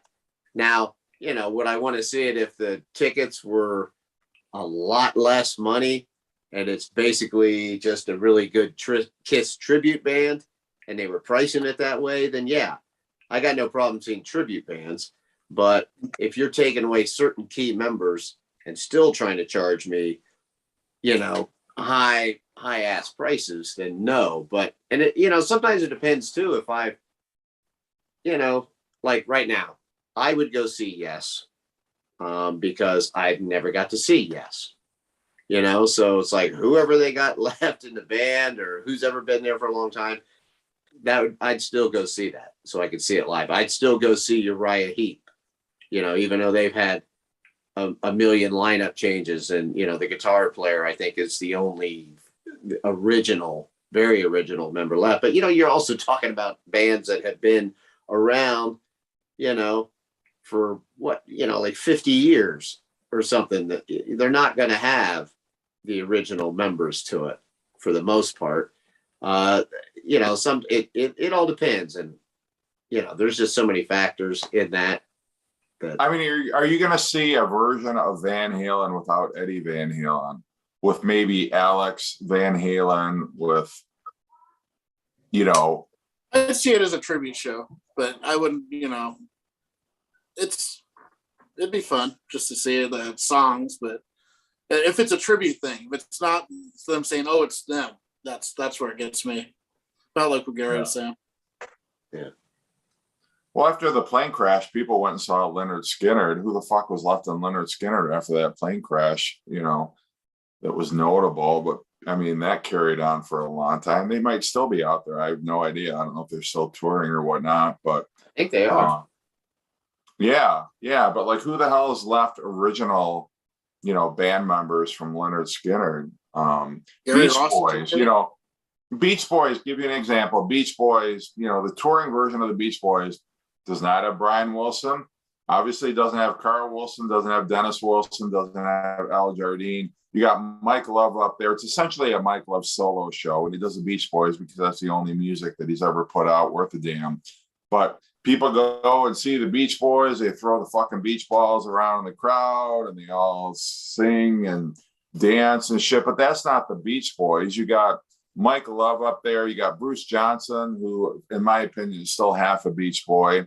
And that's it, and they're calling themselves the Beach Boys. It's like, you're not the fucking Beach Boys. If Brian Wilson isn't in that band, if he's not on that stage, you're not the Beach Boys. But people they'll pay money, and like, that's the Beach Boys. I get it. They want to go out there. They want to buy the t-shirt. They want to hear the songs. And like, if that's good enough, like, cool. But for me, I mean, I saw that version of the Beach Boys, and it's like, okay, I wish things could be different. But is that like the new trend where the original members have died off, or they just can't do it anymore, but we're going to replace them with other members, other people, and we're going to call it that same band and charge enormous amount of money to see that band, which is essentially a tribute show, is essentially, I mean, every summer you've got 80 Beatles tribute bands, but they're not out there like, we're the Beatles, but I don't know. I'm just wondering if that's the trend going forward. Like, everybody in Kiss dies, but, well, we got to have Kiss, so we're going to put out 4 guys in the same makeup, and that's going to be Kiss. Like, are we accepting that? Is that like the slippery slope we're going down? That it's going to be like Elvis in Vegas. Yeah, I mean, sure. Yeah. Yeah. Foreigner. There you go. That's a perfect example. Right. But I don't know. There is the aspect of, a lot of these bands, these heritage type bands, though, they still get new fans. People, I mean, hell, even a lot of the bands that we talk about were actually already, even when we were young, we never got to see the version of the band that we liked. They were already defunct, and so people want to hear these songs live. But yeah, there is a certain thing of, at what point do you say it's a tribute band? Or is it right to keep carrying on like it's that band, the Beach Boys? I mean, I will say I saw the Beach Boys, I don't know, 4 or 5 years ago or whatever was the last time I saw them. Still had a great time at the show. I saw Brian Wilson in his show like the fall right before that, because I saw the Beach Boys in the summer, and yeah, Brian Wilson seemed more authentic, and had a better overall sound. But it's basically Brian Wilson and a whole bunch of people propping up the skeleton of Brian Wilson. Not saying it doesn't sound great, you know, and you've got Al Jardine there, and Blondie Chapman is there, but you know, everybody else is not original Beach Boys or anything. But Right. I mean, I think about like bands like, you know, REO Speedwagon or Styx or these other bands where you've got maybe one or two classic members that are still going out on tour. You know, when they die, or is it just going to be, well, this guy's been in REO Speedwagon since 1993, even though Kevin Cronin died or just decided to leave the band. Like, are we still going forward and calling it REO Speedwagon? And like, I don't know. I mean, it just blows my mind. You know, my son, who's 10 years old, can go and see the Beach Boys, a band that my mom grew up listening to, you know, and could have seen in the 1960s. I mean, it's just like blows my mind that, you know, bands just keep trotting it out there and keep, you know, and I get it. Like, you go out and see them, and yeah, it was a fun time. When I saw them with Mike Love and Bruce Johnson, it was a fun time. I love those songs, and the band performed them competently, but it's essentially a cover band with Mike Love, you know, a tribute band with Mike Love. There's nothing about that band that was the Beach Boys except you got Mike Love singing those songs. So What's I don't funny, know. And I'm not saying, you know, it's bad or good. I'm just wondering, like, is that the trend, and are people okay with it? oh, it's definitely the trend. Yeah, that's already happening. And just to how far it will go is the question. I think what's funny is like some of the tribute bands, some of their ticket prices are even going up. Like if you go see Brit Floyd, I mean, you know, those guys play all around the world, and their tickets are not like, you know, cheap. A lot of tribute bands you can see really cheap, and some of them get kind of famous, and depending on where they're playing, you know, you're going to pay, you know, $50 to see a tribute band. Mhm. And sometimes they're better than the current band or the actual band too. It's kind of weird. Yeah. And a lot of, you know, of course, the funny thing is, yeah, I think that those tribute bands, a lot of them are better. They sound better than whatever version is out there. You know, like seeing a Motley Crue tribute band right now would be better sounding than seeing the actual Motley Crue. You know, unless they have some fat, overweight singer who can't sing anymore and holds the microphone out to the crowd all the time. But I wouldn't think they would do that, you know. So, Yeah. and there's some great tribute bands out there, and they're fun. They're fun shows, you know. Yeah, I just wish they would price them accordingly, you know. Yeah. Well, the good thing, sometimes you get to see some of those bands at like festivals, you know, free type shows. You know, I mean, I've seen a really good Eagles tribute band that way. A couple of them saw Fleetwood Mac tribute band that way. And so what's neat is when they get a couple of them together and they play like in a bar, you know, so you'll get like an Iron Maiden tribute band and an Ozzy tribute band or something. That's just fun because you get to hear all that good music, you know, Right. played live that night. So it's just fun. And it's Mhm. generally fairly cheap. Yeah. Well, guys, I don't think Chris is going to join us. I guess not. So that's the only reason I've stayed on here. I keep waiting, like any minute now. There he is. Yeah. Yeah. Yeah. ABBA is already sending out their avatars on tour. That'll be what'll start happening. They did that with Dio for a while, and then it kind of something happened. It went away. But That's one of the casinos around here in Seattle had a tribute show of Aerosmith and Guns N' Roses. The tickets were $70. Oh, jeez. Wow. I wouldn't go to that. Well, I wouldn't either. There is a good ABBA tribute band that I want to see. I will say that. I've seen them before. They're really good. I know that Yeah. truly. Are ABBA actually touring that new album, or what's going on? No, they're doing shows over at the what is it? The O2 Arena over there in England. They've got like a series of shows where they're going to have a live band playing, and it's going to have their pre-recorded vocals and these avatar images, these holograms that are supposed to look really fantastic up on stage, and they'll be doing all the moves. But yeah, the members themselves are not going to be there. Mm-hmm. And it'll over there in Europe, it'll sell great. I mean, they'll make a shit ton of money doing it. Do you think that new Elvis movie is going to spark a revival of interest in Elvis, or do you think it'll be kind of like the whole Bohemian Rhapsody movie or the Elton John Rocket Man movie, where, like momentarily it will renew people's interest in those artists or bands, but people realize, yeah, it's still Elvis. Yeah, I didn't even know. I didn't even know there was an Elvis movie coming out. Well, it's supposed to be, isn't it more about Colonel Parker or?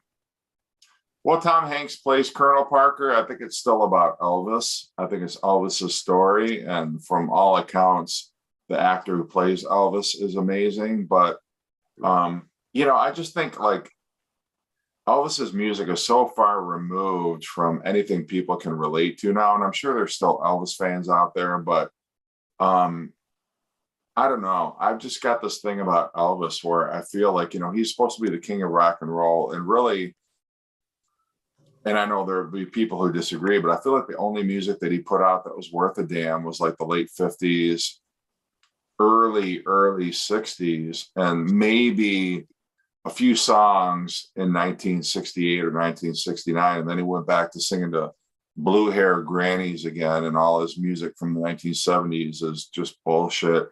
He had the soundtrack, almost his entire 60s output was those terrible soundtracks that he put out to those movies that he made.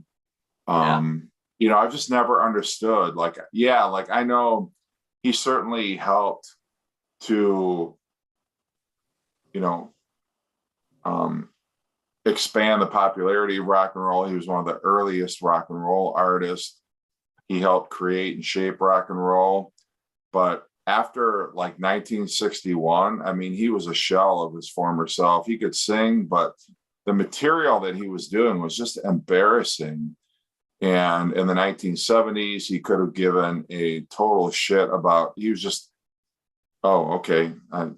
He didn't give a crap about what he was singing. I think his 70s albums are really kind of pathetic. So I don't know. I'm just wondering, with that new movie coming out, like, is it going to spark? It'll spark some interest, but I think it'll die down. I mean, I don't think it's going to be the whole Elvis revival, like that we had, like when he, back in the late 70s when he passed away, it was like this big Elvis revival kind of thing. I don't, like you, I agree. You can get that double record set of all his early stuff. It's blue and has a yellow stripe. That's about all you need in my mind of Elvis, Suspicious Minds. Okay. That the later song, but then past that, he's doing all these hymns and stuff. He kept putting out all these gospel records and everything. And he was just like, so, like you said, he was so far removed from anything rock and roll. He was so afraid of being older and not knowing what to do. And he had his manager saying, oh, well, you need to do these kind of shows in Vegas and just stay there and play to that crowd. And it's crazy. He was only 42 when he died. Right. And he looked like he was 62. Yeah. And he played like he was. I mean, he got his ego. the drugs and everything, and he had this weird isolated world, this shell around him. He didn't know really what was he got just a lot of bad advice. He had too many yes men around him. What they should have done is like say, okay, we're starting from scratch. Let's dump all this stupid shit you've been doing. Let's go ahead and go back and try to make a rock album, kind of like a late 50s style rock album, and just see what happens. Let's make a couple albums that way. Yeah, like the whole 68 comeback. Like, yeah, it was a comeback for 2 albums. I think like From Elvis in Memphis was a legit album, but I feel like everything after that was just bullshit. It was like, yeah, for 2 albums he woke up and actually, sang passionately, and he was given good material. And then after that, he just started singing songs to, old people who, I don't know. He couldn't even be bothered to like take photos for his albums. Every album after the Speedway soundtrack was just Elvis, a live shot. Every single album is like some live shot of Elvis. Even From Elvis in Memphis, the cover is a still from the comeback special. That wasn't even a photo that was taken specifically for that album. And I don't know. I think Elvis is like the man could sing, but like you say, he got bad advice. He had Colonel Tom Parker, who had dollar signs for pupils. He wanted to milk as much money out of Elvis as he could without any regard to the quality of his material or his status as one of the original founders of rock and roll. And I don't know, these people that are diehard Elvis fans, I just don't get it, because he had that small window of time in the late 50s, 60s, where, he was just making movies and putting out shitty soundtrack albums. He had the comeback special, and then that one album afterwards. And then in the 70s, he went back to making crappy music. Well, part of the problem is he was never a songwriter. Right. He didn't write a single goddamn song that he sang. Yeah. So he always had to rely on other people. I mean, you can't dismiss his importance because, he helped inspire like so many artists that we'd listen to, but at the same time, a lot of it had to do with the fact that it was the 1950s. He was a good looking white kid, and he was playing music, a lot of music that was kind of like black sounding music, where a lot of radio stations wouldn't play black artists. They wouldn't have them on TV and stuff. So here was this guy who, well, okay, we'll play his stuff.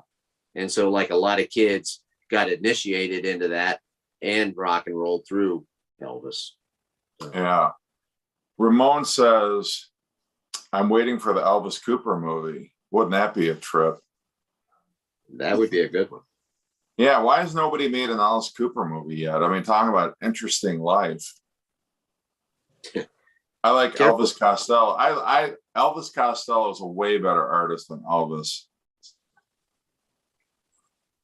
in my way of thinking, anyway. I think Chuck Berry's the king of rock and roll. Yeah, Chuck Berry, Johnny Cash is. I would say any of those are better kings of rock and roll than Elvis is.